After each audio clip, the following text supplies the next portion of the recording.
आज का जो हमारा टॉपिक है वो HTML लिस्ट के हवाले से है। तो लिस्ट से मुराद ये है कि अगर हमारे पास मल्टीपल आइटम्स हैं तो अगर हम उसको ग्रुप वाइज करना चाहते हैं कि जैसे 1 2 3 4 5 6 इस तरह से अगर हम अपने आइटम्स को लिखना चाहते हैं तो हम जो है HTML लिस्ट को यूज़ कर सकते हैं। HTML लिस्ट के अंदर तीन तरह की टाइप्स होती हैं। तो एक होती है ऑर्डर्ड लिस्ट, दूसरी होती है अनऑर्डर्ड लिस्ट और तीसरी होती है डिस्क्रिप्शन लिस्ट। तो पहले हम देख लेते हैं कि अनऑर्डर्ड लिस्ट जो है वो किस तरह से बनती है, फिर ऑर्डर्ड लिस्ट, फिर उसके बाद डिस्क्रिप्शन लिस्ट। तो अनऑर्डर्ड लिस्ट बनाने के लिए हम यूज़ करते हैं यू एल का टैग। सही है। यू एल का टैग जो है वो फेयर टैग होता है, यानी ओपनिंग है तो आपको इसको प्रॉपर जो है वो पूरा क्लोज भी करना है। अब यूएल के टैग के अंदर हम यूज़ करते हैं एल आई का tag. L I stand for list item, यानी जो भी आपने इसके अंदर आइटम्स देने हैं तो आपको यूज़ करना पड़ेगा एल आई का टैग। ठीक है। एल आई का टैग भी आपका पेयर टैग होता है, ओपनिंग है तो क्लोजिंग भी होगा। अब यहाँ पे आपने इसमें लिखा फर्स्ट आइटम। ठीक है। अब जब आप इसको सेव करके ब्राउज़र पे चेक करेंगे तो जो इसका आउटपुट है वो इस तरह से आएगा, डॉट और फिर फर्स्ट आइटम। इसी तरह से अगर आपने इसके अंदर और इंक्रीज करने हैं अपने आइटम्स को तो आप सिंपल दोबारा से एल आई का टैग ओपन करेंगे। ठीक है। सेकंड आइटम, इसी तरह से थर्ड, फोर्थ, फिफ्थ। तो हम इसको चेंज कर देते हैं, फोर्थ एंड फिफ्थ। सेव किया तो जो हमारे पास आउटपुट है वो इस तरह से आ जाएगा।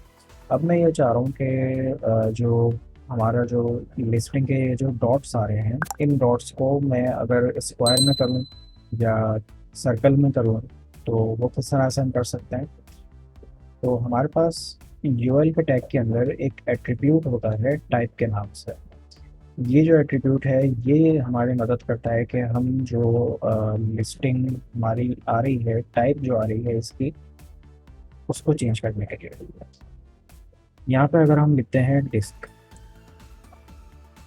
इसको सेव किया तो जो बाय डिफ़ॉल्ट जो हमारी टाइप आती है वो होती है डिस्क। इसी तरह से और भी इसकी टाइप्स होती हैं, सर्कल होती है। सर्कल में हम इसको सेव करके रिफ्रेश किया तो हमारे पास जो है ये सर्कल में आ गया। ठीक है। ये भी टाइप हो गई। इसी तरह से अगर मैं इसको स्क्वायर में चाहता हूँ तो आप इसको स्क्वायर में तब्दील कर सकते हैं। सेव किया तो ये आपकी टाइप स्क्वायर में हो गई। अब मैं यह चाहता हूँ कि इन डॉट्स को रिमूव करना। तो रिमूव करने के लिए हमारे पास जो टाइप होती है रिमूव करने की वो होती है नल। ठीक है। तो हमारे पास कितनी टाइप्स होती हैं, एक होती है सर्कल, दूसरी होती है स्क्वायर, तीसरी होती है डिस्क और चौथी होती है आपकी नल।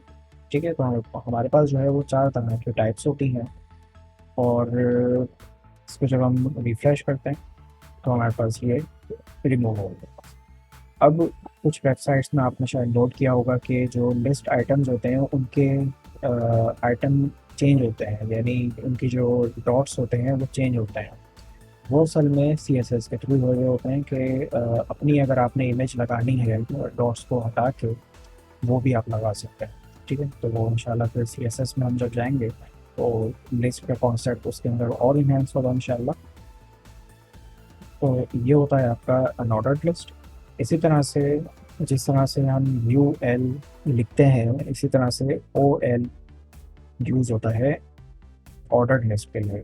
ठीक है। वही सेम कोडिंग होगी। यहाँ पर आपने फर्स्ट आइटम लिखा, सेव किया, और भी लिख लेता 2 3 4 5 6। First item, second item, third item,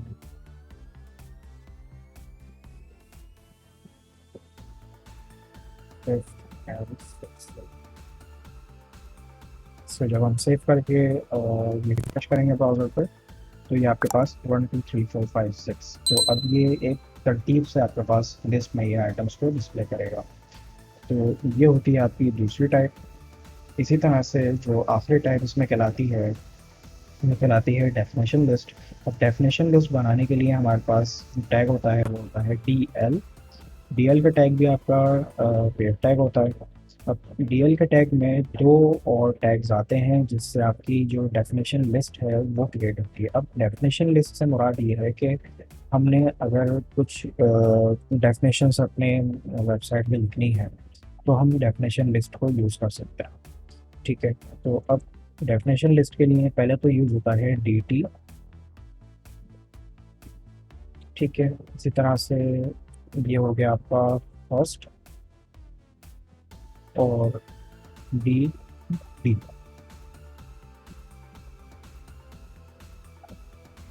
ये मैं आपको बताता हूँ अभी। तो डेफिनेशन लिस्ट के लिए हमने यूज़ किया डीएल का टैग, और डीएल के टैग में ये दो टैग आते हैं, तो तब जाके आपकी एक जो डेफिनेशन है उसकी जो लिस्ट है वो कंप्लीट होती है। ठीक है, तो उसके लिए आपने सबसे पहले तो डी टी यूज़ करना है, यानी आपको जो टर्म है वो आपने डिफाइन करनी है। अब जो टर्म है उसकी जो डिस्क्रिप्शन है वो आप फिर यूज़ करेंगे डी डी के अंदर। ठीक है, तो डी डी का जो टैग है वो यूज़ होता है जो आपने जो टर्म ऊपर डिफाइन लिखी है उसको डिफाइन करने के लिए। ठीक है, तो अब जब हम इसको सेव करके ब्राउज़र को चेक करेंगे तो आपके पास जो उसका आउटपुट आता है वो इस तरह से आता है। यानी जो भी हेडिंग है, जो भी